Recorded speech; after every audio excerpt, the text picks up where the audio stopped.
ನಾನು ಕೋಲಾರದಲ್ಲಿರ್ತಕ್ಕಂಥ ಬೆಂಗಳೂರು ಉತ್ತರ ವಿಶ್ವವಿದ್ಯಾಲಯಕ್ಕೆ ಕುಲಪತಿಯಾಗಿ ಬಂದರೂ ಕೂಡ ಮೂಲತಃ ನಾನು ಇಂಥನೇ ಒಬ್ಬ ಪತ್ರಕರ್ತ. 1975ರಲ್ಲಿ ನಾನು ಕನ್ನಡ ಪತ್ರಿಕೋದ್ಯಮವನ್ನು ಪ್ರವೇಶ ಮಾಡಿ ಈಗಾಗಲೇ 50 ವರ್ಷ ತುಂಬಿ 51ನೇ ವರ್ಷಕ್ಕೆ ಬಂತು.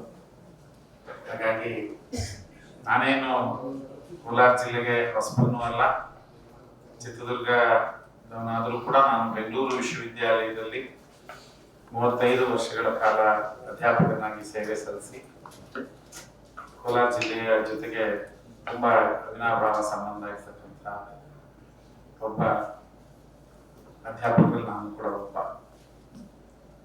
ಮೂಲತಃ ನಾನು ಕನ್ನಡ ಪತ್ರಿಕೋದ್ಯಮವನ್ನು ಪ್ರವೇಶ ಮಾಡಿ ಮೈಸೂರು ವಿಶ್ವವಿದ್ಯಾಲಯದಲ್ಲಿ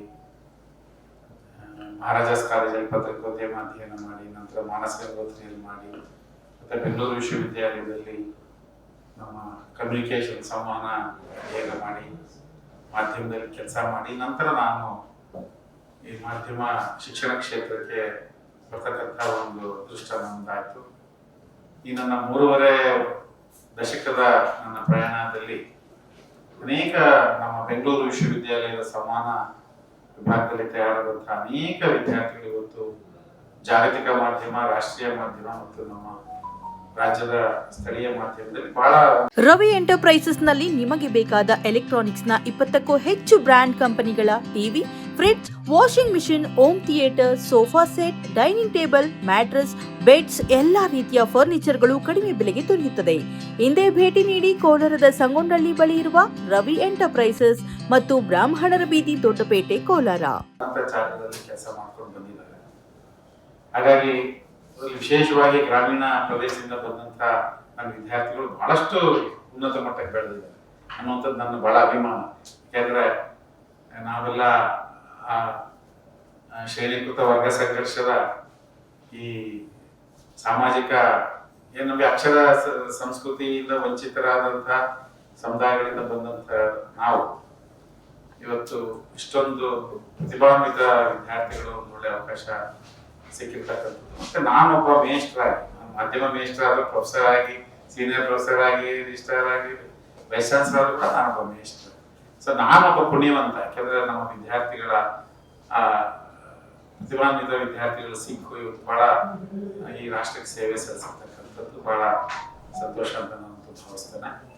ನಾನು ಬೆಂಗಳೂರು ವಿಶ್ವವಿದ್ಯಾಲಯದ ಅವಿಭಜಿತ ಬೆಂಗಳೂರು ವಿಶ್ವವಿದ್ಯಾಲಯದ ಕಡೆಯ ಕುಲಸಚಿವರು 2017ರಲ್ಲಿ ನಮ್ಮ ಅವಧಿಯಲ್ಲೇನೆ ಬೆಂಗಳೂರು ವಿಶ್ವವಿದ್ಯಾಲಯ 3 ಭಾಗ ಆಗ್ತಕ್ಕಂಥ ಒಂದು ಅವಕಾಶ ಬಂತು. ಅವಾಗ ಮನೆ ಕುಲಸಚಿವ ಆಗಿದ್ದೆ. ಇಲ್ಲಿ ಇವತ್ತು ಆಫೀಸ್ ಮಾಡಿರ್ತಕ್ಕಂಥದ್ದು ಅಂದಿನ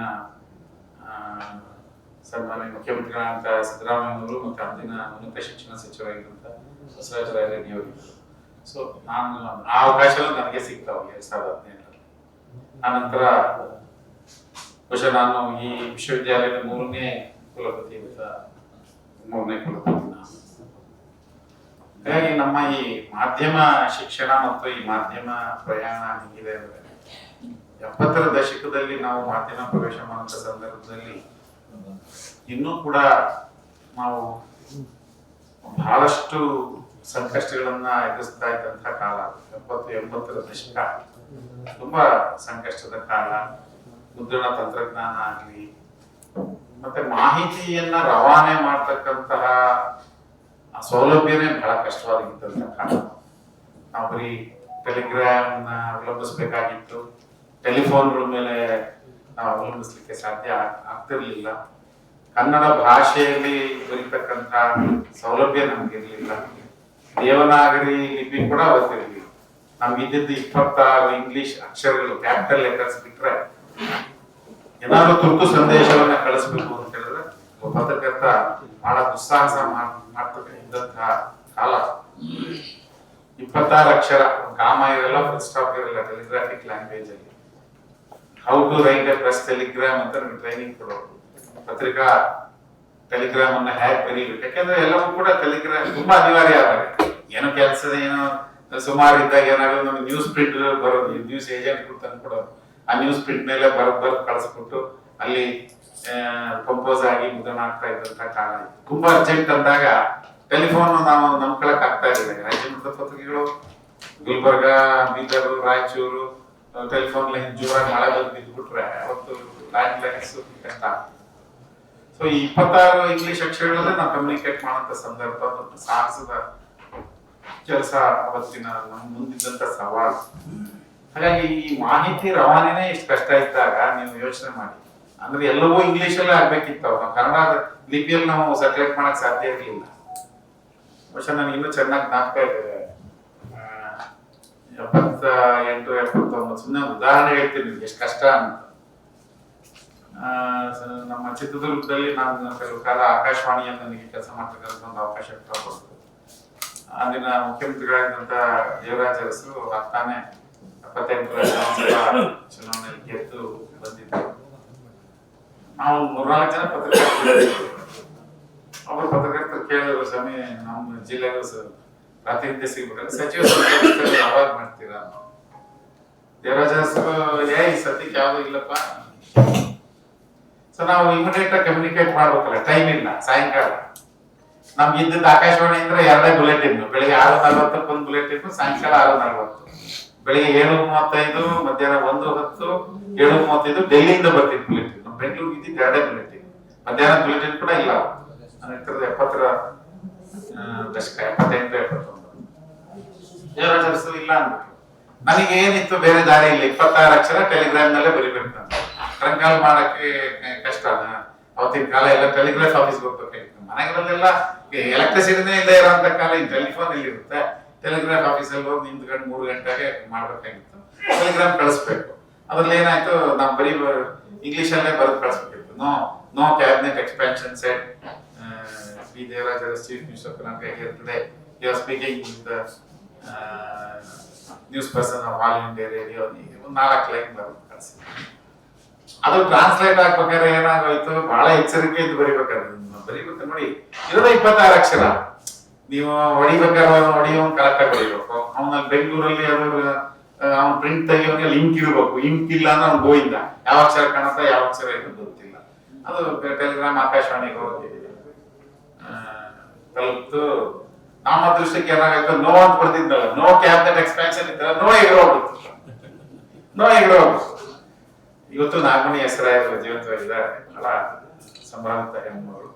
ನಮ್ಮ ಮಹಾರಾಜಾಸ್ ಕಾಲೇಜಿನ ಪತ್ರಿಕೋದ್ಯಮ ಪದವಿಯನ್ನು ಪಡೆದ ಪ್ರಥಮ ಬ್ಯಾಚಿನ ಒಬ್ಬ ಹೆಣ್ಮಗಳು ನಾಗಮಣಿ ಹೆಸರು. ಒಳ್ಳೆ ದಿವಸ ಇಟ್ರು, ಬಹಳ ಒಳ್ಳೆ ಪ್ರತಿಭಾ ನೋಡಿದ್ರು. No cabinet, no ಎಗರೋಯ್ತು.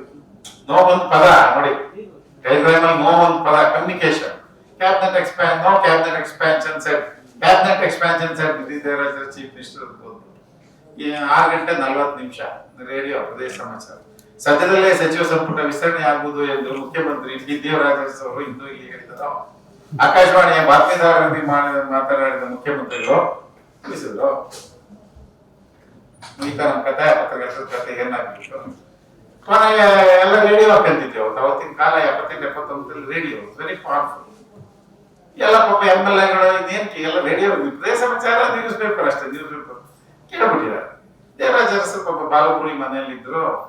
ಅವ್ರು 8-8ವರೆಗೆ ಟೂರಿಂದ ವಾಪಸ್ ಬಂದಿದ್ದಾರೆ. ಇವರೆಲ್ಲ MLA ಬಂದಿದ್ದಾರೆ.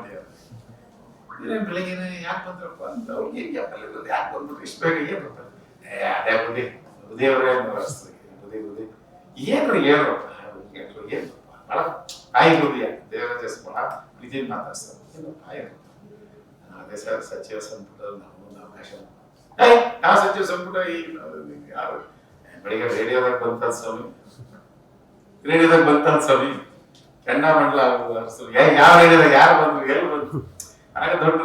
ಅಂದ್ರೆ ಕಮ್ಯುನಿಕೇಶನ್ ನಾವು ತಲುಪ್ತಕ್ಕಂಥದ್ದು ಇವತ್ತಿನ ತಂತ್ರಜ್ಞಾನ, ಇವತ್ತಿನ ಮಾಧ್ಯಮದ ಆಧುನಿಕತೆ ನೀವು ನೋಡಿದ್ರೆ ಅಲ್ಲಿ ಎಷ್ಟು ಕಷ್ಟ. ಆಮೇಲೆ ಟ್ರಂಕಾಲ್ ಬುಕ್ ಮಾಡ್ಬೇಕು 3 ಗಂಟೆಗೆ ಕುತ್ಕೊತಿದ್ದೆ ನಾನು.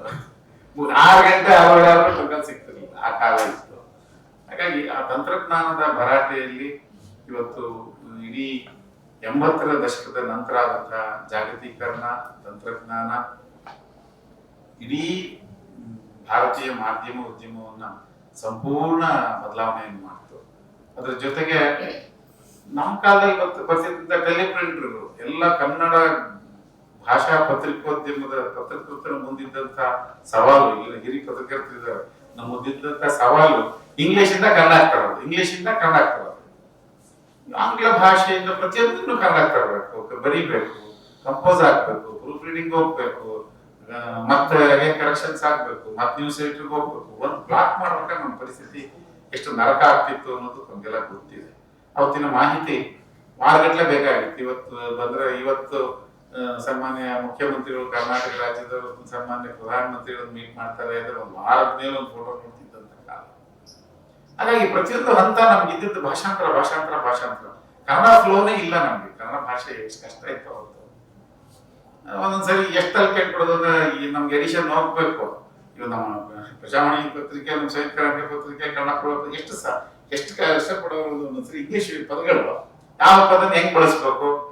ಈಗ ಗೋರ್ಬಚೇವ್ ಬಂದ್ಬಿಟ್ರು. ನನ್ನ ಪ್ರಜಾವಾಣಿ ಕಾಲ ಗೋರ್ಬಚೇವ್ USSR ನ ದೊಡ್ಡ ಅಧ್ಯಕ್ಷರಾಗಿದ್ದಾರೆ, ಸೋವಿಯತ್ ಯೂನಿಯನ್ ಅಧ್ಯಕ್ಷರು. ಬೆಂಗಳೂರಿಗೆ ಬಂದ್ಬಿಟ್ರು ವಿಸಿಟ್. ಗೋರ್ಬಚೇವ್ ಕನ್ನಡದಾಗ ಹೆಂಗ್ ಬರೀಬೇಕು, ಮತ್ತೆ ರಷ್ಯನ್ ಗೋರ್ಬಚೇವ್ ಹೆಂಗ್ ಪ್ರೊನೌನ್ಸ್ ಮಾಡೋದು, ಹೆಂಗ್ ತಪ್ಪರಿಬಾರ್ದಲ್ಲ. ಯಾಕಂದ್ರೆ ಈ ನಮ್ಮ ಕನ್ನಡ ಪತ್ರಿಕೋದ್ಯಮದಲ್ಲಿ, ಮಾಧ್ಯಮದಲ್ಲಿ ಒಮ್ಮೆ ಒಂದು ಪದ ಬಳಕೆ ಮಾಡಿಬಿಟ್ಟರೆ ಅದು ತಲೆತಲಾಂತರದಲ್ಲೂ ಉಳಿಯುತ್ತದೆ. ಮಾಧ್ಯಮಕ್ಕೆ ಇರ್ತಕ್ಕಂಥ ಶಕ್ತಿ ಅದು ಭಾಷೆಯ ಮೇಲೆ ಇರ್ತಕ್ಕಂತಹ ಅದರ ಪ್ರಭಾವ. ಗೋರ್ಬಚೇವ್ ಅವತ್ತು ನಾವ್ ಏನ್ ಬಳಸಿದ್ವೋ ಇವತ್ತು ಕನ್ನಡದ ಅದೇ ಗೋರ್ಬಚೇವ್. ಇನ್ನೊಬ್ರು ಪಾಪ ಸೀನಿಯರ್ ಬೆಂಗಳೂರಲ್ಲಿ ಲ್ಯಾಂಡ್ ಆರ್ಡರ್ ಪ್ರಾಬ್ಲಮ್ ಆಗ್ಬಿಟ್ಟು ಕರ್ಫ್ಯೂ ಅಲ್ಲ. ಯಾಕೆ ಹೇಳ್ತೀನಿ ನಮ್ಗೆ ಅಂದ್ರೆ ಎಷ್ಟು ಕಷ್ಟ ಅವತ್ತು. ಪೊಲೀಸ್ ಕಮಿಷನರ್ 7:30 8 ಗಂಟೆ ಪ್ರೆಸ್ ಕಾನ್ಫರೆನ್ಸ್ ಮಾಡಿ, curfew is impose from dawn to dusk Bengaluru city ಅಂತ. 9:30 ಬಂತು. ಹೊಡೆದ್ಬಿಟ್ರು. ನಮ್ಗೆ ಇಂಗ್ಲಿಷ್ ಬಂತು. ಡಾನ್ ಅಂದ್ರೆ ಡಸ್ಕ್ ಅಂದ್ರೆ ಈಗ ನಾವು ಅಳ್ಕೊಳ್ಳಿ ದನ ಕಾದು ಕುರಿ ಕಾದು ಇಂಗ್ಲಿಷ್ ಸ್ವಲ್ಪ ಈಗಲ್ಲ, ಅವತ್ತಿನ ಕಾಲ ಎಲ್ಲವೂ ಇಂಗ್ಲಿಷ್ ಅಂತ ಕನ್ನಡ. ಡಾನ್ ಪಾಪ ಅವ್ರಿಗೆ ಗೊತ್ತಿಲ್ಲ ಟ್ರಾನ್ಸ್ಲೇಷನ್ ಮಾಡೋರಿಗೆ ಏನಾಗ್ಬಿಡ್ತು. ನನಗೆ ಅರ್ಜೆಂಟ್ 9 ಗಂಟೆಗೆ ಗುಲ್ಬರ್ಗ ಎಡಿಷನ್ ಹೋಗ್ಬೇಕು ಪ್ರಜಾವಾಣಿ. ನಮ್ಮ ಕಾಲ ಹೆಂಗಿತ್ತು ಅಂದ್ರೆ 9 ಗಂಟೆ ಪ್ರಿಂಟ್ ಆಗ್ಬಿಡ್ತಿತ್ತು ಗುಲ್ಬರ್ಗ ಚೆನ್ನಾಗಿ. 10 ಗಂಟೆ ವ್ಯಾನ್ ಹೋಗ್ಬಿಡ್ಬೇಕು, ಟೈಮ್ ಇಲ್ಲ. ನಮ್ಮ ಪರಿಸ್ಥಿತಿ journalism is racing against time ಅಂತ. ಕಾಲದ ವಿರುದ್ಧದ ನಾಗಾಲೋಟದ ಓಟ ಅಂದ್ರೆ ಮಾಧ್ಯಮ. ಯಾರಿಗೂ ಇಲ್ಲ ಆ ಸವಾಲು. ಡಾನ್ ಡಸ್ಕ್ ಗೊತ್ತಿಲ್ಲ ಕನ್ನಡ. ಬೇಕು ಕಾಪಿ ಕೊಡ್ರಿ ಬೇಕು, ಟೈಮ್ ಇಲ್ಲ, ಅರ್ಜೆಂಟ್ ಹೋಗ್ಬೇಕು. ಕರ್ಫ್ಯೂದು ಬೆಂಗಳೂರಲ್ಲಿ ಏನಾಗಿದೆ ಅಂತ ಬರ್ಬೇಕು. ನಮ್ಮ ತಲೆ ಕೆಟ್ಬಿಡೋ ಭಗವಂತ ಇಟ್ಟಂಗ ಡಾನ್ ನಗರದಿಂದ ಟೆಸ್ಟ್ ನಗರದವರಿಗೆ ಪೊಲೀಸ್ ಕಂಪನಿ ತಿಳಿಸಿದ್ರು. ಈ ತರದ ಸಮಸ್ಯೆಗಳು ನಮಗೆ ಎಷ್ಟು ಕಷ್ಟ ಇತ್ತು ಕನ್ನಡ ಪತ್ರಿಕೆ. ದೈವಶ 80ರ ದಶಕದ ನಂತರ ಕಂಪ್ಯೂಟರ್ಗಳು ಬಂತು, ಅಂತರ್ಜಾಲ ಬಂತು, ಇವತ್ತು ತಂತ್ರಜ್ಞಾನ ಎಲ್ಲ ನಮಗೆ ಕನ್ನಡದಲ್ಲಿ ಎಷ್ಟು ಬೇಕಾದ್ರೂ ಬರೆಯುವುದು, ಫೋಟೋ ಕ್ಷಣಮಾತ್ರದಲ್ಲಿ ಕಳಿಸ್ತಕ್ಕಂಥ ಒಂದು ತಂತ್ರಜ್ಞಾನದ ಚಲಾಟೆ ಎಲ್ಲ ಬಂದಿದೆ. ಹಾಗಾಗಿ ಈ ಕಳೆದ 80ರಿಂದ 2025 ನಡುವೆ ಆಗಿರ್ತಕ್ಕಂಥ ಎಲ್ಲ ಬದಲಾವಣೆಗಳು ಬಹುಶಃ ಭಾಷಾ ಪತ್ರಿಕೋದ್ಯಮದ, ಭಾಷಾ ಮಾಧ್ಯಮದ ಭಾಷಾ ಮಾಧ್ಯಮ ಬಹಳಷ್ಟು ಬಲಿಷ್ಠವಾಗಿ ಬೆಳೆದಿದೆ. ಬಹಳ ಜನಕ್ಕೆ 90-2000ರಲ್ಲಿ ನಾವು ಇಂಗ್ಲಿಷ್ ಮಾಧ್ಯಮ ಮಾಡ್ತೀವಿ ಅನ್ನೋ ಹುಸು ಸಾಹಸ ಎಲ್ಲ ಹೋಗಿ ಭಾಷಾ ಮಾಧ್ಯಮ, ಕನ್ನಡ ಮಾಧ್ಯಮ ಇವತ್ತು ಬಹಳಷ್ಟು ಬಲಿಷ್ಠವಾಗಿ ಬೆಳೆದಿದೆ. ಭಾರತೀಯ ಮಾಧ್ಯಮಕ್ಕೆ ಕನ್ನಡ ಮಾಧ್ಯಮ ಕೊಡ್ತಾ ಇರ್ತಕ್ಕಂಥ ಕೊಡುಗೆ ಕೂಡ ಬಹಳ ಹೆಚ್ಚು ಅಂತ ನಾನು ಭಾವಿಸ್ತೇನೆ. ಹಾಗಾಗಿ ಈ ತಂತ್ರಜ್ಞಾನದ ಈ ಭರಾಟೆಯಲ್ಲಿ ಬಹಳಷ್ಟು ವಿದ್ಯಮಾನಗಳು ನಡೆದಿದೆ. ದಶಕಗಳನ್ನ ಮಾಡ್ಕೊಂಡು ನೋಡಿದ್ರೆ ನೋಡಿ, ತಂತ್ರಜ್ಞಾನ ಬಂದ್ಮೇಲೆ ನಮ್ಗೆ ಫ್ಯಾಸಿಮಿಲಿ ಎಡಿಷನ್ ನಮ್ಮ ಕಾಲದಲ್ಲಿ ಮಧ್ಯಾಹ್ನ 2:30-3 ಗಂಟೆ ಗುಲ್ಬರ್ಗ ಸಿಕ್ತಿತ್ತು. ಸಂಯುಕ್ತ ಕರ್ನಾಟಕ ಬೆಂಗಳೂರು ಎಡಿಷನ್ ಏನೋ ಮಾಡಿದ್ರು ಪಾಪ. ಆದ್ರೂ ಕೂಡ ಆ ಭಾಗದಲ್ಲಿ ಹೋಗ್ಬೇಕಾದ್ರೆ ಗುಲ್ಬರ್ಗಕ್ಕೆ ತುಂಬಾ ಲೇಟ್ ಆಗ್ತಿತ್ತು. ಫ್ಯಾಸಿಮಿಲಿ ಬಂದ್ಮೇಲೆ ಎಲ್ಲರಿಗೂ ಬೆಳಿಗ್ಗೆ 6 ಗಂಟೆಗೆ ಪತ್ರಿಕೆ ಸಿಗ್ತಕ್ಕಂಥ ಒಂದು ಅವಕಾಶ ಆಯಿತು. ಅನುಕೂಲತೆಗಳು ಅನಾನುಕೂಲತೆಗಳು ಸರಿ ನನ್ನಾಗಿ ನೆಡ್ಕೊಂಡು ತಂತ್ರಜ್ಞಾನ ನಮಗೆ ಹೊರವಾಗಿ ಬಂತು. ಭಾಷಾಂತರ ಬಿಟ್ಟು ನೋಡಿ, ಕನ್ನಡ ಪತ್ರಕರ್ತ ನಾನೇ ವರದಿಯನ್ನ ನನ್ನ ಕಂಪ್ಯೂಟರ್ ಅಲ್ಲಿ, ಮೊಬೈಲ್ ಅಲ್ಲಿ ಕಳಿಸುವಂತ ನಿಮಿಷಕ್ಕೆ ಕಳಿಸ್ತಕ್ಕಂಥ ತಂತ್ರಜ್ಞಾನ ಬಂತು. ಆ ಭರಾಟೆಯ ನಡುವೆ ಆ ತಂತ್ರಜ್ಞಾನದ ಜಾಗತೀಕರಣದ ಅಲೆಯಾಗಿ ಇವತ್ತು ಇಡೀ ಮಾಧ್ಯಮದ ಈ ಖಾಸಗೀಕರಣದ ಮತ್ತು ಏನು ಕಮರ್ಷಿಯಲೈಸೇಷನ್ ಅಂದ್ರೆ ಮಾಧ್ಯಮದ ವಾಣಿಜ್ಯೀಕರಣ, ಭಾರತದ ಸ್ವತಂತ್ರ ಸಂಗ್ರಾಮದ ನಂತರದ ಮಾಧ್ಯಮ, ನಂತರ ಆಧುನಿಕ ಭಾರತದ ಮಾಧ್ಯಮ ವಾಣಿಜ್ಯೀಕರಣದ ಭರಾಟೆಯಲ್ಲಿ ಎರಡೂ ಕಡೆ ಸರಿ ತಪ್ಪುಗಳು ಎರಡು ಲಾಭ ನಷ್ಟ ಗಳಿಕೆಯ ಮಾಧ್ಯಮ ಆಗಿ ಮಾರ್ಪಾಟಾದ ನಂತರ ಆದಂತಹ ಒಂದು ಸ್ಪರ್ಧೆ ಹುಟ್ಟಿತು, ಕಾಂಪಿಟೇಷನ್ ಬಂತು, ಬೇರೆ ಬೇರೆ ಜನ ಮಾಧ್ಯಮದಲ್ಲಿ ಇನ್ವೆಸ್ಟ್ ಮಾಡ್ತಕ್ಕಂತಹ ಹೆಚ್ಚು ಎಂಪ್ಲಾಯ್ಮೆಂಟ್ ಜನರೇಷನ್ ಆಗಿರುತ್ತೆ. ಎಂಟರ್ಟೈನ್ಮೆಂಟ್ ಇಂಡಸ್ಟ್ರಿ ಚಲನಚಿತ್ರ ಕ್ಷೇತ್ರಕ್ಕೆ ಸ್ವಲ್ಪ ಮಟ್ಟಿಗೆ ಮುದ್ರಣ ಕ್ಷೇತ್ರಕ್ಕೆ ಸ್ವಲ್ಪ ಮಟ್ಟಿಗೆ ಬಾನುಲಿ ಕ್ಷೇತ್ರಕ್ಕೆ ಇತಿಮಿತಿ ಆಗಿದ್ದಂತಹ ಮನೋರಂಜನಾ ಕ್ಷೇತ್ರ ಇಡೀ ಭಾರತ ನಾವು ಬಹುಶಃ ನೀವು ತಂತ್ರಜ್ಞಾನದ ಬಹಳ ದೊಡ್ಡ ಸಾಧನೆ ಏನಪ್ಪಾ ಅಂತ ಹೇಳಿದ್ರೆ ಇಡೀ ಜಗತ್ತಿನಲ್ಲಿ ಭಾರತೀಯ ಮಾಧ್ಯಮ ಜಾಗತೀಕರಣದಲ್ಲಿ ನಂಬರ್ 1 ಇದೆ. ಅದರಲ್ಲೂ ಕೂಡ ಭಾರತೀಯ ಮನೋರಂಜನಾ ಮಾಧ್ಯಮ ಯಾವುದೇ ದೇಶ ಕೂಡ ಭಾರತದ ಜೊತೆಗೆ ಕಾಂಪೀಟ್ ಮಾಡ್ಲಿಕ್ಕೆ ಆಗದೇ ಇರುವಂತಹ ಪರಿಸ್ಥಿತಿ ಇರ್ತದೆ ನಮ್ಮಲ್ಲಿರ್ತಕ್ಕಂತಹ ಎಂಟರ್ಟೈನ್ಮೆಂಟ್ ಇಂಡಸ್ಟ್ರಿ. ಈಗ 30 ವರ್ಷದ ಕೆಳಗೆ 25 ವರ್ಷದ ಕೆಳಗೆ ಏನಾಗ್ತಿತ್ತು, ಅಮೆರಿಕಾದಂತಹ ರಾಷ್ಟ್ರದಿಂದ, ಜಪಾನ್ ಅಂತ ರಾಷ್ಟ್ರದಿಂದ, ಚೈನಾ ಅಂತ ರಾಷ್ಟ್ರದಿಂದ ನಾವು ಚೈನಾದ ಕುಂಫು ಅಂತ ತಕ್ಷಣ ಬರೀ ನಾವು ಅದನ್ನೇ ನೋಡ್ತಾ ಇದ್ವಿ. ಅಮೆರಿಕದ ಜೇಮ್ಸ್ ಬಾಂಡ್ ಕಣ್ಣು ತಿರ್ಗಿಸ್ಕೊಂಡು ನೋಡ್ತಾ ಇದ್ವಿ. ಅನಿಮೇಷನ್ ಬಂದ್ಬಿಡ್ತು, ಏನ್ ಮಮ್ಮಿ ಅಂದ್ರೆ ಇಡೀ ದುಡ್ಡೆಲ್ಲ ಅಮೆರಿಕನ್ ಎಂಟರ್ಟೈನ್ಮೆಂಟ್ ಇಂಡಸ್ಟ್ರಿಗೆ ಹಾಕೋಗ್ತಕ್ಕಂಥದ್ದು ಬಂತು. ಆದ್ರೆ ಇವತ್ತು ಭಾರತೀಯ ಮಾಧ್ಯಮದ ಮನೋರಂಜನಾ ಕಾರ್ಖಾನೆ ಯಾವ್ಯಾವ ದೇಶಗಳು ನಮಗೆ ಮನೋರಂಜನಾ ಸಾಮಗ್ರಿಯನ್ನ ಕೊಡ್ತಾ ಇದ್ರು, ಆ ಇಡೀ ದೇಶಗಳು ಅಮೆರಿಕ, ಕೊರಿಯಾ, ಜಪಾನ್, ಚೈನಾ ಎಲ್ಲವೂ ಕೂಡ ಭಾರತೀಯ ಮಾಧ್ಯಮ ಉದ್ಯಮದಲ್ಲಿ ತಮ್ಮ ಹೂಡಿಕೆಗೋಸ್ಕರ ಕ್ಯೂನಲ್ಲಿ ನಿಂತಿರ್ತಕ್ಕಂಥ ಪರಿಸ್ಥಿತಿ ಇವತ್ತು 2025 ಅದು ಭಾರತೀಯ ಮಾಧ್ಯಮದ ಪಾಸಿಟಿವ್ ಡೆವಲಪ್ಮೆಂಟ್. ಈ ನೆಗೆಟಿವ್ ಡೆವಲಪ್ಮೆಂಟ್ ಅಲ್ಲಿ ಏನಾಗಿದೆ ಅಂದ್ರೆ ಈ ತಂತ್ರಜ್ಞಾನ ಕೋವಿಡ್ ಬಂದು ನಮಗೆ ಭಾರತೀಯ ಮಾಧ್ಯಮಕ್ಕೆ ಬಹಳ ತೊಂದರೆ. ಸುಮಾರು 40ರಷ್ಟು ಪತ್ರಕರ್ತರು ತಮ್ಮ ಕೆಲಸವನ್ನ ಕಳ್ಕೊಳ್ತಕ್ಕಂಥ ಅನಿವಾರ್ಯತೆ ನಿರ್ಮಾಣ ಆಯಿತು. ಅನೇಕ ಪತ್ರಿಕೆಗಳು, ಅನೇಕ ಮಾಧ್ಯಮ ಸಂಸ್ಥೆಗಳು ಅನಿವಾರ್ಯವಾಗಿ ಆ ಮಟ್ಟಕ್ಕೆ ಬಂದ್ಬಿಡ್ತದೆ. ಕೋವಿಡ್ ಬೈಕ್ಗೆ ನಾವು ಪತ್ರಿಕೆ ಮುಟ್ಬೇಕೋ ಬೇಡವೋ ಅಂತ ಹಂಗಂಗೆ ಬೈಕ್ ಕಳಿಸಿದಂತಹ ಪ್ರಕರಣಗಳು ಬಹಳಷ್ಟು ನಡೆದ್ಬಿಟ್ಟು, ಹಾಗಾಗಿ ಪತ್ರಕರ್ತರಿಗೆ ಬಹಳಷ್ಟು ತೊಂದರೆ ಆಗಿದ್ದು ಕೋವಿಡ್ ನಂತರ ಮತ್ತೆ ಮುಖ್ಯವಾಹಿನಿಗೆ ತರ್ತಕ್ಕಂಥ ಒಂದು ಪ್ರಯತ್ನ ಆಯಿತು. ಸೊ ಈ ಇಡೀ ತಂತ್ರಜ್ಞಾನದ ಭರಾಟೆಯಲ್ಲಿ ಒಂದ್ ಕಡೆ ಕಾಂಪಿಟೇಷನ್, ಆರೋಗ್ಯಕಾರಿ ಕಾಂಪಿಟೇಷನ್ ಬರಬೇಕು ಅನ್ನೋ ಬಯಸಿದ್ರು ಕೂಡ ಅಲ್ಲೇ ಇಲ್ಲಿ ಕೆಲವು ನ್ಯೂನ್ಯತೆಗಳು ಆಗ್ತಾ ಇರ್ತಕ್ಕಂಥದ್ದು ನಿಜ, ಇಲ್ಲ ಅಂತ ನಾನು ಹೇಳಲ್ಲ. ಅದರಲ್ಲಿ ಹಂಗಂತ 100% ನೆಗೆಟಿವ್ ಆಗಿಲ್ಲ. ಭಾರತೀಯ ಮಾಧ್ಯಮದ ಶಕ್ತಿ ಏನು ಅಂದ್ರೆ ಇವತ್ತು ಈ ಪ್ರಜಾಪ್ರಭುತ್ವದ ವ್ಯವಸ್ಥೆಯಲ್ಲಿ ಬಲಿಷ್ಠ ಪ್ರಜಾಪ್ರಭುತ್ವ ಯಶಸ್ವಿಯಾಗಿ ಕಾರ್ಯನಿರ್ವಹಣೆ ಮಾಡ್ಲಿಕ್ಕೆ ನಮ್ಮ ಮಾಧ್ಯಮದ ಕೊಡುಗೆ ಬಹಳ ಜಾಸ್ತಿ ಇದೆ. ಅದು ನಾವೇನ್ ಮಾಡ್ತೀವಿ, ಮಾಧ್ಯಮ ಕೊಟ್ಟಿರ್ತಕ್ಕಂಥ ಒಳ್ಳೆಯ ಅಂಶಗಳನ್ನ ನಾವು ಯಾರು ನೋಡೋದೇ ಇಲ್ಲ. ಬರೀ ಏನೋ ಒಂದ್ ಸ್ವಲ್ಪ ನೆಗೆಟಿವ್ ಆಯ್ತಾ, ನನ್ನ ಬಗ್ಗೆ ನೆಗೆಟಿವ್ ಬಂತ, ಬರೀ ನನ್ನ ಮಾಧ್ಯಮನ ನೆಗೆಟಿವ್ ಆಗಿ ನೋಡ್ತಕ್ಕಂಥ ಮನೋಧೋರಣೆಯನ್ನ ಸ್ವಲ್ಪ ನಾವು ಕಡಿಮೆ ಮಾಡಿ ಏನೇನಾಯ್ತು ಇವತ್ತು ಇಡೀ ಭಾರತೀಯ ಮಾಧ್ಯಮ ಕೋವಿಡ್ ನಲ್ಲಿ ನಮ್ಮೆಲ್ಲರ ಜೊತೆಗೆ ರಕ್ಷಕನಾಗಿ ಮಾಧ್ಯಮ ನಿಲ್ಲದೆ ಹೋಗಿದ್ರೆ ಇನ್ನು ಲಕ್ಷಾಂತರ ಜನ ಪ್ರಾಣ ಕಳ್ಕೊಂಡ್ಬಿಡ್ತಿದ್ರು. ಇದು ಯಾರು ನೆನ್ಸೋದಿಲ್ಲ. ಮಾಧ್ಯಮದ ಕೊಡುಗೆನ ಬಳಸೋದ್ರೆ ನಮ್ಗೆ ನೋವಾಗ್ಬಿಡುತ್ತೆ. ಬರೀ ನೆಗೆಟಿವ್ ಯಾವ್ದು 1 ಪಾಯಿಂಟ್ ನೀವು ನೆಗೆಟಿವ್ ಹೇಳ್ತಿರಲ್ಲ ಸುಮ್ಮನೆ. ಎಷ್ಟು ಜನ ಪತ್ರಕರ್ತರು ಜೀವ ಕಳ್ಕೊಂಡ್ರು ಇವತ್ತು, ಬೇರೆ ಯಾವ ಪ್ರೊಫೆಷನ್ ಇಷ್ಟು ಜೀವ ಕಳ್ಕೊಳ್ಳಿಲ್ಲ. ವರದಿ ಮಾಡಕ್ ಹೋದಂತ ಅನೇಕ ನನಗೆ ಕಣ್ಣ ನೀರು ಬಂದ್ಬಿಡುದು ನಮ್ಮ ವಿದ್ಯಾರ್ಥಿಗಳ ಪರಿಸ್ಥಿತಿ ಹೇಳಿದ್ರು. ಹಾಗಾಗಿ ಈ ಇಡೀ ಕೋವಿಡ್ ವಿರುದ್ಧದ ಆ ಯುದ್ಧದಲ್ಲಿ ಇಡೀ ಸಮಾಜವನ್ನ ರಕ್ಷಣೆಗೆ ನಿಂತವರು ಇವತ್ತು ಮಾಧ್ಯಮ ಮಿತ್ರರು. ಎಷ್ಟು ಜನ ಪತ್ರಕರ್ತರು ಜೀವ ಕಳ್ಕೊಂಡ್ರು. ಆದ್ರೆ ಅದೇ ಪತ್ರಕರ್ತರ ರಕ್ಷಣೆಗೆ ನಾವೇನ್ ಮಾಡಿದೀವಿ, ಅವ್ರ ಸ್ಥಿತಿಗತಿ ಏನಿದೆ, ಸಾಮಾಜಿಕ ಸ್ಥಿತಿಗತಿ ಏನಿದೆ ಅನ್ನೋದನ್ನು ಕೂಡ ನಾವು ಸ್ವಲ್ಪ ಆತ್ಮಾವಲೋಕನ ಮಾಡ್ಕೋಬೇಕಾಗ್ತದೆ.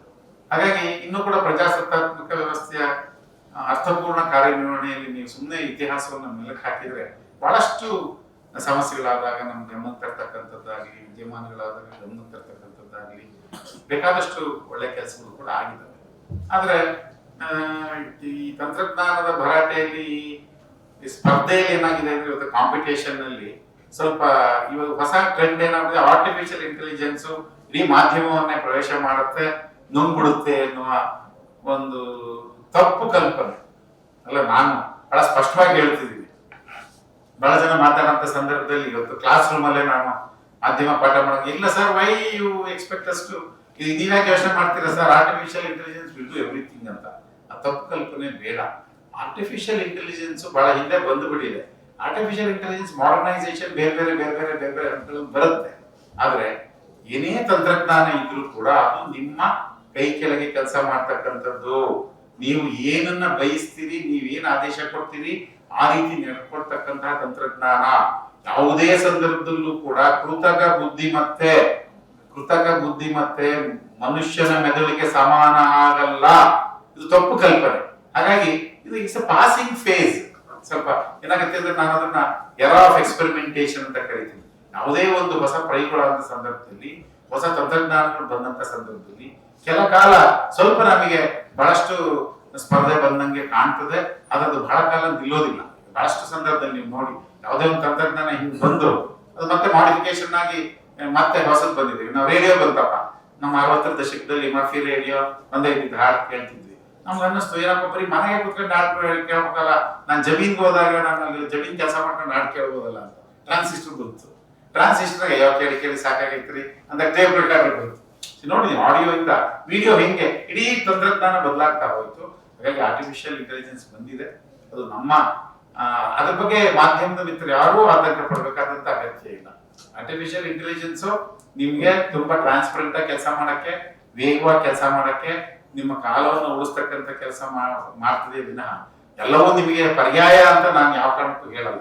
ಅದರಿಂದ ಈ ಕೃತಕ ಬುದ್ಧಿಮತ್ತೆಯ ಬಗ್ಗೆ ಅತಿಯಾದಂತ ವೈಭವೀಕರಣ ನಾನು ಒಪ್ಪೋದೂ ಇಲ್ಲ. ಅತಿಯಾದ ವೈಭವೀಕರಣ ಏನ್ ಮಾಡ್ತೀವಿ, everything will be done by AI, ನೀನು ವೈ ಯು ಬಾದರ್, ಈ ತರದ ಚಿಂತನೆಗಳು ಬಂದ್ಬಿಟ್ರೆ ಏನಾಗುತ್ತೆ ಅಂದ್ರೆ ಆಯ್ತಪ್ಪ, ನಿಮ್ಮ ಟೆಕ್ನಾಲಜಿ ಯಾವ ತಂತ್ರಜ್ಞಾನವನ್ನ ಎಲ್ಲಿ ಯಾವಾಗ ಎಷ್ಟು ಅರ್ಥಪೂರ್ಣವಾಗಿ ಬಳಸುತ್ತೀರಿ ಎಂಬುದು ನಿಮ್ಮ ಯಶಸ್ಸನ್ನ ನಿರ್ಧರಿಸುತ್ತೆ. ಆಯ್ತು, ನಿಮ್ಮಂತ ತಂತ್ರಜ್ಞಾನ ಇದೆ, ನಿಮ್ಮಂತ ಮೊಬೈಲೇ ಇದೆ, ಬ್ಯಾಟ್ರಿ ಡೌನ್ ಆಗುತ್ತೆ, ಏನ್ ಮಾಡ್ತೀರಿ? ನಾನು ನಿಮ್ ಬ್ರೈನ್ ಅಲ್ಲಿ ಇದ್ರೆ ಅಳ್ಸಕ್ಕಾಗ್ತದೆ. ನಾನು ಮನುಷ್ಯನ ಬ್ರೈನ್ ಅಲ್ಲಿ ಒಂದ್ಸರಿ ಹೋದ್ರೆ ಅಳ್ಸಕ್ಕಾಗತ್ತಾ? ಈ ತರದ ತಂತ್ರಜ್ಞಾನದ ಭರಾಟೆಯಲ್ಲಿ ನಾವು ವೈಭವೀಕರಣದ ಅಲೆಯನ್ನು ನಾವು ಬಹಳ ಸಂದರ್ಭದಲ್ಲಿ ಕಾಣ್ತಾ ಇದ್ದೇವೆ. ಅದ್ರ ಬಗ್ಗೆ ನಮಗೆ ನನ್ನ ಪ್ರಕಾರ ಮಾಧ್ಯಮಕ್ಕೆ ಇದು ಒಂದು ಬಲನೇ ವಿನಃ ನಮ್ಮ ಮಾಧ್ಯಮಕ್ಕೆ ಅದು ಮಾರಕ ಆಗಲ್ಲ ಅನ್ನುವಂಥದ್ದು ನನ್ನ ಬಲವಾದ ನಂಬಿಕೆ. ಅನೇಕ ಸಂಶೋಧನೆಗಳು ಕೂಡ ಅದನ್ನ ಪ್ರೂವ್ ಮಾಡಿದ್ದಾವೆ. ಅದರ ಜೊತೆಗೆ ಇವತ್ತು ಭಾಷಾ ಪತ್ರಕರ್ತರ ಸ್ಥಿತಿಗತಿ ಬಗ್ಗೆ ಕೂಡ ನಾನು ವಿಷಯ ಹೇಳಬೇಕಾಗ್ತದೆ. ಭಾಷಾ ಪತ್ರಕರ್ತರು, ಸಣ್ಣ ಮತ್ತು ಮಧ್ಯಮ ವರ್ಗದ ಪತ್ರಿಕೆಗಳು ಇನ್ನೂ ಸ್ವಲ್ಪ ಬಲಿಷ್ಠ ಆಗ್ಬೇಕಾಗಿದೆ. ಕನ್ನಡ ಭಾಷೆ, ಕನ್ನಡ ನಾಡು, ನುಡಿ, ನೆಲ, ಸಂಸ್ಕೃತಿಯನ್ನ ಇವತ್ತು ಉಳಿಸಿ ಬೆಳೆಸಬೇಕಾದ್ರೆ ಕನ್ನಡ ಮಾಧ್ಯಮದ, ಕನ್ನಡ ಪತ್ರಿಕೆಗಳ ಎಲ್ಲ ಕ್ಷೇತ್ರದ, ಕನ್ನಡ ಮಾಧ್ಯಮ ಕ್ಷೇತ್ರದ ಕೊಡುಗೆ ಬಹಳಷ್ಟು ಹೆಚ್ಚಿದೆ. ಹಾಗಾಗಿ ಕನ್ನಡ ಬಹುಶಃ ಭಾಷಾ ಪತ್ರಕರ್ತರು ಎಲ್ಲೋ ಸ್ವಲ್ಪ ತೊಂದರೆ ಇದ್ದಾರೆ ಅಂತ ಅನ್ಸುತ್ತೆ. ಬಹುಶಃ ನಮ್ಮ ರಾಜ್ಯ ಸರ್ಕಾರ, ನಮ್ಮ ಸಾಮಾನ್ಯ ಮುಖ್ಯಮಂತ್ರಿ ಅಂತ ಸಿದ್ದರಾಮಯ್ಯನವರು ಬಂದ ಮೇಲೆ ಬಹುಶಃ ಅನೇಕ ಯೋಜನೆಗಳು ನಿಮ್ಗೆ ನಿಮ್ಮವರೇ ಮಾಧ್ಯಮ ಸಲಹೆಗಾರರು ಕೂಡ ಕೋಲಾರ KV ಕೃಪಾಕರ್ ಅವರಿಂದ ಅನೇಕ ಯೋಜನೆಗಳು ಕೂಡ ಮಾಡಿದ್ದಾರೆ. ಸೊ ನನಗೆ ಬಹಳ ಸಮಸ್ಯೆ ಇರ್ತಕ್ಕಂಥದ್ದು ಬಹುಶಃ ನಮ್ಮ ಪತ್ರಕರ್ತರ ಮಿತ್ರರಿಗೆ ಕಂಪಲ್ಸರಿ ಪರ್ಮನೆಂಟ್ ಇನ್ಶೂರೆನ್ಸ್ ಆಗ್ಬೇಕು ಅಂತ ಅನ್ಸುತ್ತೆ. ಯಾಕಂದ್ರೆ ಬಹಳಷ್ಟು ಕಷ್ಟಪಟ್ಟು ಕೆಲಸ ಮಾಡ್ತಾರೆ. ಅವರ ಆರೋಗ್ಯ ರಕ್ಷಣೆಗೆ ನಾವು ಹೆಚ್ಚು ಗಮನ ವಹಿಸದೆ ಹೋದ್ರೆ ಸ್ವಲ್ಪ ಕಷ್ಟ ಆಗ್ತದೆ. ಯಾಕಂದ್ರೆ ನಾನು ಜಿಲ್ಲಾ ಕಾರ್ಯನಿರತ ಪತ್ರಕರ್ತರ ಸಂಘದ ಜಂಟಿ ಕಾರ್ಯದರ್ಶಿ 1980 ಇಸ್ವಿ. ನಾನು ಚಿತ್ರದುರ್ಗ ಜಿಲ್ಲೆ, ಅವಾಗಲೇ ಪತ್ರಕರ್ತ, ಅವತ್ತಿಂದ ನನಗೆ ಕೇಳಿದ್ರು ಬಂತು. ಹಾಗಾಗಿ ನಾನು ನಿಮ್ಮವನೇ, ಹೊಸಬಾಯನೆಲ್ಲ ಎರಡನೇ ಬೆಂಗಳೂರು ಯೂನಿವರ್ಸಿಟಿಯವರು. ನನಗೇನಿದು ಹೊಸ ಜಿಲ್ಲೆ ಅಲ್ಲ. ನಾನು ಯಾವಾಗಲೂ ನಮ್ಮ ಹುಡುಗರಿಗೆ ಹೇಳ್ತಾ ಇರ್ತೀನಿ, ಕೋಲಾರ ಜಿಲ್ಲೆನಲ್ಲಿ ನಾನು ಹುಟ್ಟಿಲ್ಲ ಅಷ್ಟೇ, ಅದು ನನ್ ಹೆಚ್ಚು ಒಡನಾಟ ಇಲ್ಲ ಕೋಲಾರ ಜಿಲ್ಲೆ. ಅಲ್ಲಿ ಇಲ್ಲಿರ್ತಕ್ಕಂಥ ಪ್ರತಿಭಾವಂತರು, ಇಲ್ಲಿರ್ತಕ್ಕಂಥ ಅನೇಕರು ಬಹಳ ಉನ್ನತ ಸ್ಥಾನದಲ್ಲಿದ್ದಾರೆ. ಹಾಗಾಗಿ ಇವತ್ತು ನನಗೆ ಅನ್ಸ್ತಕ್ಕಂಥದ್ದು ಬಹುಶಃ ಕನ್ನಡ ಮಾಧ್ಯಮ ಕ್ಷೇತ್ರದಲ್ಲಿ ಹೊಸ ಬೆಳವಣಿಗೆಗಳಾಗಿದ್ದಾವೆ. ಬಹುಶಃ ಈ ಡಿಸೆಂಟ್ರಲೈಸೇಷನ್ ಆಯ್ತು. ಇಲ್ಲಪ್ಪ ನಾನೇ ಒಂದು ಯೂಟ್ಯೂಬ್ ಮಾಡಬಲ್ಲೆ, ನಾನೇ ನನ್ನ ಜೀವನ ಕಟ್ಕೊಳ್ಬಲ್ಲೆ ಅನ್ನುವಂತಹ ಒಂದು ಆ ಸ್ವಾಭಿಮಾನ ಕೂಡ ಇವತ್ತು ಆ ಯುವಕರಲ್ಲಿ ಬೆಳೀತಾ ಇದೆ. ಆಮೇಲೆ ಇದು ನೋಡಿ, ಯಾರು ಕೂಡ ಏನು ತಲೆ ಕೆಡಿಸ್ಕೊಳ್ಳೋಂತ ಅಗತ್ಯನೇ ಇಲ್ಲ. ಯಾವ್ದಿರುತ್ತೆ ಯಾವ್ದಾಗುತ್ತೆ ಅಂತ. ಯಾರಿಗೆ ಸೃಜನಶೀಲತೆ ಇದೆ, ಯಾರು ಕಠಿಣ ಪರಿಶ್ರಮ ಇದೆ, ಯಾರಿಗೆ ಬದ್ಧತೆ ಇದೆ, ಬಹುಶಃ ಮಾಧ್ಯಮ ಅವ್ರನ್ನ ಸ್ವೀಕರಿಸ್ತದೆ ನನ್ನ ನಂಬಿಕೆ. ಯಾರಿಗೆ ನಿಜವಾಗ್ಲೂ ಶಿಸ್ತಿದೆ, ಈ ಟೈಮ್ ವೇಳೆ 10 ಗಂಟೆ ಅಂದ್ರೆ 10 ಗಂಟೆ ಮಾಧ್ಯಮದಲ್ಲಿ 10 ಗಂಟೆ 10 ಕಾಲವಾಗಲ್ಲ, 9:55 ಆಗಲ್ಲ. ಅಷ್ಟು ಯಾರಿಗೆ ಆ ಸಮಯದ ಬದ್ಧತೆ ಇದೆ, ಶಿಸ್ತಿದೆ, ಸೃಜನಶೀಲತೆ ಇದೆ, ಕೆಲವೊಬ್ಬ ನಾನು ಬಹಳಷ್ಟು ಏನೇ ಸವಾಲು ಬಂದು ನಾನು ಎದುರಿಸ್ತೀನಿ ಅನ್ನೋದನ್ನ ಮಾಧ್ಯಮನೂ ಸ್ವೀಕರಿಸುತ್ತೆ, ಜನಸಾಮಾನ್ಯರು ನಿಮ್ಮನ್ನು ಸ್ವೀಕರಿಸ್ತಾರೆ. ಅನ್ನೋದು ನನ್ನ ನಂಬಿಕೆ. ಯಾಕಂದ್ರೆ ನನ್ನ 51 ವರ್ಷದ ಪ್ರಯಾಣದಲ್ಲಿ ಎಲ್ಲವನ್ನೂ ನೋಡಿದ ನಾನು. ಅಯ್ಯೋ, ಟೆಲಿವಿಷನ್ ಬಂದಾಗ 80ರಲ್ಲಿ ನಮಗೆ ದೊಡ್ಡ ಪ್ರಶ್ನಾರ್ಥಕ ಚಿಹ್ನೆ ನಮ್ಮ ಮುಂದೆ ಬಂತು. ಅಯ್ಯೋ, ಟೆಲಿವಿಷನ್ ಬಂದ್ಬಿಡ್ತು ನಮ್ಮ ಡ್ರಾಯಿಂಗ್ ರೂಮ್ ಅಲ್ಲಿ. ನಾಳಿಂದ ನನ್ನ ಪತ್ರಿಕೆ ಯಾರು ಹೋಗ್ತಾರೆ, ರೇಡಿಯೋ ಯಾರು ಕೇಳ್ತಾರೆ, ಸಿನಿಮಾ ಥಿಯೇಟರ್ಗೆ ಯಾರು ಹೋಗ್ತಾರೆ, ಮುಗದೇ ಹೋಯ್ತು, ಮಾಧ್ಯಮ ಮುಗದೇ ಹೋಯ್ತು, ಎವ್ರಿಥಿಂಗ್ ಇಸ್ ಟೆಲಿವಿಷನ್ ಅಂತ. Television is called as the idiot box, ಮೂರ್ಖರ ಪೆಟ್ಟಿಗೆ ಅಂತ ಪ್ರೂವ್ ಮಾಡ್ಬಿಡ್ತೀವಿ. ಆದ್ರೆ ನೋಡಿ, ಭಾರತದ ಆ ಶಕ್ತಿ ನೋಡಿ, ಭಾರತೀಯ ಮಾಧ್ಯಮದ ಶಕ್ತಿ ನೋಡಿ. ಟೆಲಿವಿಷನ್ ಬಂದ ನಂತರ ಪತ್ರಿಕೆಗಳು ಇವತ್ತು ಬಹಳ ಬಲಿಷ್ಠವಾಗಿ ಬೆಳೆದು, ಟೆಲಿವಿಷನ್ ಬಂದ ಮೇಲೆ ಪತ್ರಿಕೆಗಳ ಸಂಖ್ಯೆ ಜಾಸ್ತಿ ಆಗಿದೆ, ಭಾಷಾ ಪತ್ರಿಕೆಗಳ ಪ್ರಸಾರಣ ಸಂಖ್ಯೆ ಜಾಸ್ತಿ ಆಗಿದೆ. ಇದನ್ನ ನೀವು ಗಮನಿಸಬೇಕು. ಆಕಾಶವಾಣಿ ಕೆಲವು ಕಾಲ ಸ್ವಲ್ಪ ಕಡಿಮೆ ಆದ್ರೂ ಕೂಡ ಇವತ್ತು ಏನು ನಮ್ಮ ಫ್ರೀಕ್ವೆನ್ಸಿ ಮಾಡ್ಯುಲೇಷನ್, ಇವತ್ತು ರೇಡಿಯೋ ಮಾಮೂಲಿ ಬಹಳಷ್ಟು ವ್ಯಾಪಕವಾಗಿ ನಗರಗಳಲ್ಲಿ ಬೆಳೆದಿದೆ. ಚಲನಚಿತ್ರ ಕ್ಷೇತ್ರ ಇವತ್ತು ಅಪಾರವಾಗಿ, ಕನ್ನಡ ಚಿತ್ರೋದ್ಯಮ ಕೂಡ ಜಾಗತಿಕ ಮಟ್ಟದಲ್ಲಿ ನಾವು ಹೆಸರು ಮಾಡ್ತಕ್ಕಂಥ ಪರಿಸ್ಥಿತಿ ಇದೆ. ಅಂದ್ರೆ ಯಾಕೆ ಇದನ್ನ ಹೇಳ್ತೀನಿ ಅಂದ್ರೆ, ಬೇರೆ ರಾಷ್ಟ್ರಗಳಲ್ಲಿ ಆದಂತಹ ಬದಲಾವಣೆ ಈ ರಾಷ್ಟ್ರದಲ್ಲಿ ಆಗ್ಲಿಲ್ಲ. ಟೆಲಿವಿಷನ್ ಬಂದ ನಂತರ ಟೆಲಿವಿಷನ್ ನ ಜೊತೆಗೆ ನೋಡಿ, ಟೆಲಿವಿಷನ್ ಕ್ಷೇತ್ರ ಕೂಡ ಹೆಂಗ್ ಬೆಳೀತು, ಎಷ್ಟು ವಾಹಿನಿಗಳಾದವು, ಎಷ್ಟು ನ್ಯೂಸ್ ಚಾನೆಲ್ಗಳಾದವು, ಎಲ್ಲವೂ ಕೂಡ ಬಹಳ ಸಕ್ಸಸ್ಫುಲ್ ಆಗಿ ಯಶಸ್ವಿಯಾಗಿ ಕೆಲಸ ಮಾಡ್ತಾರೆ. ಅಂದ್ರೆ ಮುದ್ರಣ ಮಾಧ್ಯಮ, ವಿದ್ಯುನ್ಮಾನ ಮಾಧ್ಯಮ, ಚಲನಚಿತ್ರ, ನವಮಾಧ್ಯಮ ಜೊತೆಗೆ ಬೆಳೆದಂತಹ, ಜೊತೆಗೆ ಬಲಿಷ್ಠ ಆದಂತಹ ಒಂದು ನಿದರ್ಶನ ಈ ದೇಶದಲ್ಲಿ. ಎಲ್ಲೂ ಕೂಡ ನಮಗೆ ಟೆಲಿವಿಷನ್ ಬಂತು, ನಾನ್ ವೀಕ್ ಆದ, ನಾನ್ ಬಂದೆ ನೀವ್ ವೀಕ್ ಆದ ಆಗ್ಲೇ ಇಲ್ಲ. ಪತ್ರಿಕೆಗಳ ಸಂಖ್ಯೆ, ಪ್ರಸಾರ ಸಂಖ್ಯೆ ಕಮ್ಮಿ ಆಗ್ಲೇ ಇಲ್ಲ. ರೇಡಿಯೋ ಕೇಳುಗರ ಸಂಖ್ಯೆ ಕಮ್ಮಿ ಆಗ್ಲಿಲ್ಲ. ಚಲನಚಿತ್ರದ ಆದಾಯ ಕಮ್ಮಿ ಆಗ್ಲಿಲ್ಲ. ಇವತ್ತು ನೋಡಿಬೇಕಾದ್ರೆ ನೀವು ಅಂತರ್ಜಾಲ ಬಂದ್ಮೇಲೂ ಕೂಡ ನಮಗೆ ಬಹಳಷ್ಟು ಬಲಿಷ್ಠ ಆಯ್ತು. ಹಾಗಾಗಿ ಈ ಯಾವುದೇ ಒಂದು ತಂತ್ರಜ್ಞಾನ ಬಂದಂತ ಸಂದರ್ಭದಲ್ಲಿ ಭರಾಟೆಯಲ್ಲಿ ಬದಲಾವಣೆಗಳು ಆಗ್ತವೆ.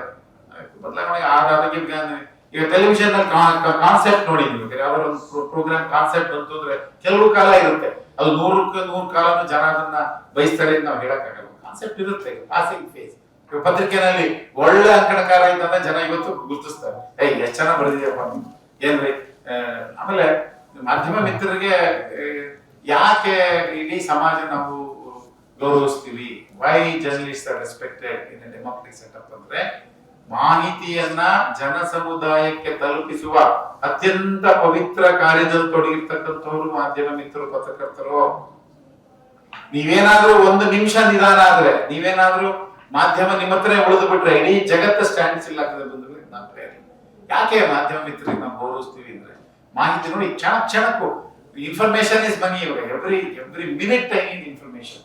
ಸೊ ಮಾಧ್ಯಮ ಪ್ರತಿ ಹಂತದಲ್ಲೂ ಕೂಡ ನಮಗೆ ಬಹಳ ಮುಖ್ಯ ಆಗ್ತದೆ. ಆ ನಿಟ್ಟಿನಲ್ಲಿ ಇವತ್ತು ಪ್ರಜಾಪ್ರಭುತ್ವ ಇಷ್ಟು ಅರ್ಥಪೂರ್ಣವಾಗಿ ಬರಬೇಕು, ಇಷ್ಟು ದೊಡ್ಡ ರಾಜ್ಯ ಇಷ್ಟು ಚೆನ್ನಾಗಿ ನಡೀಬೇಕು ಅಂತ ಹೇಳಿದ್ರೆ ಮಾಧ್ಯಮದ ಕೊಡುಗೆ ಹೆಚ್ಚಿದೆ. ಬಹುಶಃ ಕರ್ನಾಟಕದ ಏಕೀಕರಣದ ನಂತರ, ಯಾಕೆಂದ್ರೆ ಕೋಲಾರ ಜಿಲ್ಲೆ ಕೂಡ ಕನ್ನಡ ಭಾಷಾ ನುಡಿ ಬೆಳವಣಿಗೆ ಅಪಾರವಂತ ಕೊಡುಗೆಯನ್ನು ಕೊಟ್ಟಿದೆ. ಅನೇಕ ವಿದ್ವಾಂಸರು, ಅನೇಕ ಪತ್ರಕರ್ತರು, ಅನೇಕ ವಿಜ್ಞಾನಿಗಳು, ಹಿರಿಯ ಅಧಿಕಾರಿಗಳು, ಹಿರಿಯ ನಾಯಕರುಗಳು ಎಷ್ಟು ಜನ ಕೂಡ ಕೊಟ್ಟಿದೆ. ಚಿನ್ನದ ನಾಡು ಕೋಲಾರ ಜಿಲ್ಲೆ, ಬಹಳ ಪವಿತ್ರವಾದ ಭೂಮಿ ಇದು. ಹಾಗಾಗಿ ಇವತ್ತು ಈ ಕನ್ನಡ ಮಾಧ್ಯಮ ಕ್ಷೇತ್ರ ಇವತ್ತು ಕನ್ನಡ ಭಾಷಾ ಬೆಳವಣಿಗೆಗೆ, ಕನ್ನಡ ಸಾಹಿತ್ಯದ ಬೆಳವಣಿಗೆಗೆ, ಕನ್ನಡ ರಂಗಭೂಮಿ ಬೆಳವಣಿಗೆಗೆ, ಕನ್ನಡ ಚಲನಚಿತ್ರ ಕ್ಷೇತ್ರದ ಬೆಳವಣಿಗೆಗೆ ಎಷ್ಟೆಲ್ಲ ಕೊಡುಗೆ ಕೊಟ್ಟಿದೆ ಅಂದ್ರೆ, ಇವತ್ತು ಬಹುಶಃ ಸಾಹಿತ್ಯ ನಮ್ಮ ಪುರವಣಿಗಳಲ್ಲಿ, ನಮ್ಮ ದೊಡ್ಡ ಪತ್ರಿಕೆಗಳ ಪುರವಣಿಗಳು ಕೊಟ್ಟಂತಹ ಆ ಕಥೆಯ ಕಾನ್ಸೆಪ್ಟು, ಕವನದ ಕಾನ್ಸೆಪ್ಟು, ಕನ್ನಡ ಸಾಹಿತ್ಯದ ಕಾನ್ಸೆಪ್ಟು, ಹಾಸ್ಯ ವಿಡಂಬನೆಗಳು, ಲೇಖನಗಳು, ನಮ್ಮ ವಾರ ಪತ್ರಿಕೆಗಳು ಎಷ್ಟು ಕೊಡುಗೆ ಇದೆ ಅನ್ನೋದನ್ನ ಕೂಡ ನಾವು ಮರಿಬಾರದು. ಸಣ್ಣ ಪುಟ್ಟ ಬೇರೆ ವೃತ್ತಿಗಳಲ್ಲಿ ಇದ್ದ ಹಾಗೆ ಮಾಧ್ಯಮ ಕ್ಷೇತ್ರದಲ್ಲೂ ಕೂಡ ಸಣ್ಣ ಪುಟ್ಟ ಸರಿ ತಪ್ಪುಗಳು ಎಕ್ಸ್ಪೆರಿಮೆಂಟೇಷನ್ ಆಗ್ತವೆ. ಅದು ಕೂಡ ಭಾಷಾ ಪತ್ರಕರ್ತರು ಬಹಳ ಸಂಕಷ್ಟದಲ್ಲಿರ್ತಕ್ಕಂಥದ್ದು ನಿಜ. ಆರ್ಥಿಕವಾಗಿ ಇನ್ನೂ ಕೂಡ ಅವರು ತುಂಬಾ ತೃಪ್ತಿಯಾಗಿದ್ದಾರೆ ಅಂತ ಅನ್ಸಲ್ಲ. ಸಣ್ಣ ಮತ್ತು ಮಧ್ಯಮ ಪತ್ರಿಕೆಗಳು ಬಹಳಷ್ಟು ಪತ್ರಕರ್ತರು ಬಹಳ ತೊಂದರೆಯಲ್ಲಿದ್ದಾರೆ. ಅವರ ರಕ್ಷಣೆಗೆ ನಾವು ಭಾವಿಸಬೇಕಾದಂತ ಅಗತ್ಯ ಇದೆ ಅಂತ ನಾನು ಭಾವಿಸ್ತೇನೆ. ಯಾಕೆಂದ್ರೆ ಅವರೆಲ್ಲ ಮಾಡ್ತಾ ಇರ್ತಕ್ಕಂಥದ್ದು ಕನ್ನಡ ಭಾಷಾ ಸೇವೆ. ನಾನು ಮೇಷ್ಟ್ರು, ಟ್ರೈ ಮಾಡಿದ್ರೆ ಹೇಳ್ಬಿಡ್ರಿ, ಸುಮ್ಮನೆ ಆಮೇಲೆ ಏನಪ್ಪ ಮೇಷ್ಟ್ರು ಪಾಠ ಮಾಡ್ಬಿಟ್ರು ಅಂತ ಬೇಡ. ಹಾಗಾಗಿ ಈ ವರ್ಷ ಕೆಲವು ಪಾಯಿಂಟ್ಸ್ ಬಿಟ್ಟಿರ್ಬೋದು, ನಾನು ಗೊತ್ತಿಲ್ಲ ನನಗೆ. ಸೊ ನನ್ನ ಒಂದು ಏನಪ್ಪ, ನನಗೆ ನೋವು ಇರೋದು ಏನಪ್ಪಾ ಅಂದ್ರೆ, ಮಾಧ್ಯಮಗಳು ಒಳ್ಳೇದ್ ಮಾಡಿದ್ರೆ ಇವತ್ತು ಈ ರಾಷ್ಟ್ರದಲ್ಲಿ ಅಭಿವೃದ್ಧಿ ಪತ್ರಿಕೋದ್ಯಮ ಆರಂಭ ಆಗಿ ಡೆವಲಪ್ಮೆಂಟ್ ಕಾನ್ಸೆಪ್ಟ್ ನ ಜನತೆಗೆ ತೆಗೆದುಕೊಂಡು ಹೋಗಿರ್ತಕ್ಕಂಥದ್ದು ಮಾಧ್ಯಮ. ಪಲ್ಸ್ ಪೋಲಿಯೋ ನಿಮಗೆ ಸಕ್ಸಸ್ ಆಗಿದ್ರೆ ಮಾಧ್ಯಮ ಕೊಡುಗೆ. ಲೆಪ್ರಸಿ ಎರಾಡಿಕೇಶನ್ ಆಗಿದ್ರೆ ಮಾಧ್ಯಮದ ಕೊಡುಗೆ ಇದೆ. ಹಳ್ಳಿಗಳು ಇವತ್ತು ಕೂಡ ನೋಡಿ ಟೆಲಿವಿಷನ್ ನಲ್ಲಿ ಏನೋ ಒಂದು ಸಮಸ್ಯೆ ಆಗ್ತದೆ ಇಮಿಡಿಯೇಟ್ ಆಗಿ ಸರ್ಕಾರ ಗಮನಕ್ಕೆ ತರ್ತಕ್ಕಂಥದ್ದು ಮಾಧ್ಯಮ ಮಾಡ್ತದೆ. ಹಾಗಾಗಿ ಮಾಧ್ಯಮದ ಕೊಡುಗೆಯನ್ನು ಕೂಡ ನಾವು ನೆನೆಸ್ಬೇಕಾಗ್ತದೆ. ಮಾಧ್ಯಮದವ್ರು ಸಂಕಷ್ಟದಲ್ಲಿರೋದನ್ನು ನಾವು ನೆನೆಸ್ಬೇಕಾಗ್ತದೆ. ಸಮಸ್ಯೆಗಳಾದಾಗ ಏನು ಒಂದೇ ಒಂದು ತಪ್ಪು ಬಂದಾಗ ಹಿಂದೆ ಮುಂದೆ ಬೇರೆ ವೃತ್ತಿಯಲ್ಲಿ ಇದ್ದ ಹಾಗೆ ಇಲ್ಲೂ ಒಂದು 50% ಸಣ್ಣ ಪುಟ್ಟ ಸಮಸ್ಯೆಗಳು ಇರಬಹುದು. ಅದನ್ನೇ ನಾವು ಬಹಳ ಜನಸಾಮಾನ್ಯ ಅಂದ್ಬಿಡ್ತಾರೆ. ಅದೊಂದು ಅದು ಹಿಂದೆ ದೊಡ್ಡ ಕೊಡುಗೆ ಇದೆ ಅನ್ನುವಂತ ಮಾತನ್ನ ಹೇಳ್ತಾ ನನ್ನ ನಂಬಿಕೆ ಏನಪ್ಪಾ ಅಂತ ಹೇಳಿದ್ರೆ ತಾವೆಲ್ಲ ಮಾಧ್ಯಮ ಮಿತ್ರರು ಇವತ್ತು ಸೇರಿದಿರಿ. ನಮಗೆ ಬಹಳ ಪ್ರೀತಿಯಿಂದ ಕರೆದು ನನ್ನನ್ನು ಇಲ್ಲಿ ಬಹಳಷ್ಟು ಪ್ರೀತಿ ಮಾಡಿ ಗೌರವಿಸಿದ್ದೀರಿ. ನಮ್ದು ಒಂದೇ ಒಬ್ಬ ಮಾಧ್ಯಮ, ನಾನೊಬ್ಬ ಪತ್ರಕರ್ತನಾಗಿ ಮಾಧ್ಯಮ ಮೇಷ್ಟ್ರಾಗಿ ಇಷ್ಟು ವರ್ಷ ನಾನು ಕೆಲಸ ಮಾಡಿ ನಮ್ದು ಇರ್ತಕ್ಕಂಥದ್ದು ಒಂದೇ ಒಂದು ಏನಪ್ಪಾ ಅಂದ್ರೆ ಮಾಧ್ಯಮ ಮನಸ್ಸು ಮಾಡಿದ್ರೆ ನಿಜವಾಗ್ಲೂ ನಾವು ಸಾಮಾಜಿಕ ಬದಲಾವಣೆಯನ್ನು ತರಲಿಕ್ಕೆ ಶಕ್ತಿ ಇರ್ತಕ್ಕಂಥದ್ದು ಮಾಧ್ಯಮದ ಕೈಲಿ ಖಂಡಿತ ಇದೆ. ಮಾಧ್ಯಮ ಮನಸ್ಸು ಮಾಡಿದ್ರಿಂದ ಮಾತ್ರ ಇವತ್ತು ನಾನು ಇಲ್ಲಿ ಹೇರ್ ಕಟ್ ಮಾಡ್ಕೊಂಡಿದ್ರೆ ಅದು ಮಾಧ್ಯಮದ ಕೊಡುಗೆ, ನಾನು ಶರ್ಟ್ ಹಾಕೊಂಡಿದ್ರೆ ಇದು ಮಾಧ್ಯಮದ ಕೊಡುಗೆ. ಬಹಳ ಜನಕ್ಕೆ ಇದು ಉತ್ಪ್ರೇಕ್ಷೆ ಅನ್ನಿಸ್ಬೋದು. ನಾನು ಬೇಕಾದ್ರೆ ನೀವು ಟೈಮ್ ಕೊಟ್ರೆ ಉದಾಹರಣೆಗಳು ಸಹಿತ ನಿರೂಪಿಸ್ಬಿಡ್ತೀನಿ ನಾನು. ಹಾಗಾಗಿ ಮಾಧ್ಯಮದ ಕೊಡುಗೆ ಬಹಳ ಹೆಚ್ಚಿದೆ. ಇವತ್ತು ನನ್ನ ಭಾಷೆ ಮೇಲೆ ಮಾಧ್ಯಮದ ಕೊಡುಗೆ ಇದೆ. ಹಾಗಾಗಿ ನನ್ನ ಒಂದು ನಿಮ್ಮೆಲ್ಲರ ಮನವಿ ಏನಪ್ಪಾ ಅಂತ ಹೇಳಿದ್ರೆ ಇಂಥ ಪವಿತ್ರವಾದ ಮಾಧ್ಯಮದಲ್ಲಿ ಕಾರ್ಯನಿರ್ವಹಣೆ ನೀವೆಲ್ಲರೂ ಕೂಡ ಸಾಮಾಜಿಕ ಬದ್ಧತೆಯ ಸಾಮಾಜಿಕ ಹೊಣೆಗಾರಿಕೆಯ ಒಂದು ಅಂಶವನ್ನು ಇಟ್ಕೊಂಡು ದಯಮಾಡಿ ಕೆಲಸ ಮಾಡಿ. ಸಾಮಾಜಿಕ ಹೊಣೆಗಾರಿಕೆಯ ಎಷ್ಟೇ ನಾನು ವಾಣಿಜ್ಯೀಕರಣ ಬೇಡ ಅನ್ನಲ್ಲ, ಯಾಕೆಂದ್ರೆ ನಾವು ಬದುಕಬೇಕು. ನನ್ನ ಮಾಧ್ಯಮ ಸಂಸ್ಥೆ ಕೂಡ ನಾನು ಬದುಕಬೇಕು. ವಾಣಿಜ್ಯೀಕರಣದ ಭರಾಟೆಯಲ್ಲೂ ಕೂಡ ಸಾಮಾಜಿಕ ಹೊಣೆಗಾರಿಕೆಯ ಮಾಧ್ಯಮವನ್ನು ನಾವು ಕೊಟ್ಟಾಗ ಇನ್ನು ಹೆಚ್ಚು ನಮ್ಮ ಸಮಾಜ ಬಲಿಷ್ಠ ಆಗ್ತದೆ. ನನ್ನ ನಂಬಿಕೆ ಏನಪ್ಪಾ ಅಂದ್ರೆ ಎಲ್ಲಿ ತನಕ ಮಾಧ್ಯಮ ಆರೋಗ್ಯಕಾರಿಯಾಗಿರ್ತದೆ, ಆರೋಗ್ಯಕಾರಿ ಮಾಧ್ಯಮ ಮಾತ್ರ ಆರೋಗ್ಯಕಾರಿ ಸಮಾಜವನ್ನ ಸೃಷ್ಟಿಸತಕ್ಕಂಥ ಶಕ್ತಿ ಮಾಧ್ಯಮಕ್ಕೆ ಮಾತ್ರ ಇದೆ ಅನ್ನುವಂಥ ಮಾತನ್ನ ಈ ಸಂದರ್ಭದಲ್ಲಿ ನಾನು ಹೇಳಿದೆ. ನಾನು ಅಮೆರಿಕಾದಲ್ಲಿ ಜೂನ್ ನಲ್ಲಿ ಬ್ರಿಡ್ಜ್ ವಾಟರ್ ಸ್ಟೇಟ್ ಯೂನಿವರ್ಸಿಟಿನಲ್ಲಿ ನಾನು ಮಾತನಾಡ್ತಕ್ಕಂಥ ಸಂದರ್ಭದಲ್ಲಿ ಅಂತಾರಾಷ್ಟ್ರೀಯ ಮಟ್ಟದ ಎಲ್ಲ ಪ್ರಾಧ್ಯಾಪಕರಿಂದ ನಾನು ಮುಂದೆ ಮಾತು ಹೇಳಿದೆ. It's only the healthy media which can create a healthy society. ಇಡೀ ಎಲ್ರಿಗೂ ಕೂಡ ಬಹಳಷ್ಟು ಇದಾಯ್ತು. ಬಹಳ ಬಂದು ಕೇಳಿದ್ರು ನನಗೆ, what you mean by healthy media, please tell. Healthy media in the sense ಆರೋಗ್ಯಕಾರಿ ಮಾಧ್ಯಮ ಅಂದ್ರೆ ಮಾಧ್ಯಮ ಮಿತ್ರರು ಮೊದಲು ಅವರಿಗೆ ಅವರು ಸಂತೃಪ್ತರಾಗಿ ಅವರಿಗೆ ರಕ್ಷಣೆ ಆಗಿ ಸಿಕ್ಕಾಗ ಬಹಳ ಯಶಸ್ವಿಯಾಗಿ ಕೆಲಸ ಮಾಡ್ತಾರೆ. ಪಾಪ ಅವ್ರಿಗೆ ಆರ್ಥಿಕವಾಗಿ ಸಂಕಷ್ಟದಲ್ಲಿ ಪಾಪ ಜೀವನ ನಡೆದ್ರೆ ಕಷ್ಟಪಟ್ಟೆ ಬಹಳ ಸಮಸ್ಯೆಗಳು ಆಗ್ತಕ್ಕಂಥದ್ದು ಆಗ್ತದೆ. ಹಾಗಾಗಿ ನನ್ನ ನಂಬಿಕೆ ಆರೋಗ್ಯಕಾರಿ ಮಾಧ್ಯಮ ಮಾತ್ರ ಆರೋಗ್ಯಕಾರಿ ಸಮಾಜ ನಿರ್ಮಾಣ ಮಾಡಲಿಕ್ಕೆ ಸಾಧ್ಯ. ಹಾಗಾಗಿ ಆರೋಗ್ಯಕಾರಿ ಮಾಧ್ಯಮ ನಿರ್ಮಾಣಕ್ಕೆ ನಾವೆಲ್ಲರೂ ಕೂಡ ಕೈ ಜೋಡಿಸುವಂತ ಕೆಲಸವನ್ನು ಮಾಡೋಣ. ಕನ್ನಡ ಮಾಧ್ಯಮ ಇನ್ನು ಪ್ರಬಲವಾಗಿ ಬೆಳೀಲಿ. ರಾಷ್ಟ್ರೀಯ ಮಟ್ಟದಲ್ಲಿ ಜಾಗತಿಕ ಮಟ್ಟದಲ್ಲಿ ಇನ್ನು ಹೆಚ್ಚು ವಿಜೃಂಭಿಸಿ ಸಾಮಾಜಿಕ ಬದಲಾವಣೆಯನ್ನ ತರುವ ಮೂಲಕ ಸಮಾಜದ ನಿರ್ಮಾಣ ಎಲ್ಲರಿಗೂ ಕೂಡ ಎಲ್ಲವೂ ಸಿಗ್ತಕ್ಕಂತಹ ಸಾಮಾಜಿಕ ನ್ಯೂನತೆಗಳನ್ನು ಅಳಸಾಕ್ತಕ್ಕಂತಹ ಒಂದು ಸಮಾಜವನ್ನ ನಮ್ಮ ಏನ್ ಜಗಜ್ಯೋತಿ ಬಸವಣ್ಣ ನೋಡುವಂತಹ ಬಾಬಾ ಸಾಹೇಬ್ ಅಂಬೇಡ್ಕರ್ ಅವರು ನೋಡುವಂತಹ ಸಮಾಜದ ನಿರ್ಮಾಣ ಆದಾಗ ಬಹುಶಃ ನಮ್ಮ ಗಾಂಧೀಜಿಯವರ ರಾಮರಾಜ್ಯದ ಕನಸು ಮನಸ್ಸಾಗ್ತದೆ ಅಂತ ಹೇಳ್ತಾನೆ. ಈ ಕಾರ್ಯಕ್ರಮದಲ್ಲಿ ಪಾಲ್ಗೊಳ್ಳಕ್ಕೆ ಅವಕಾಶ ಮಾಡಿಕೊಟ್ಟರು ನಿಮ್ಮೆಲ್ಲರೂ ವಂದಿಸಿ ನನ್ನ ಮಾತು ಮುಗಿಸ್ತೇನೆ.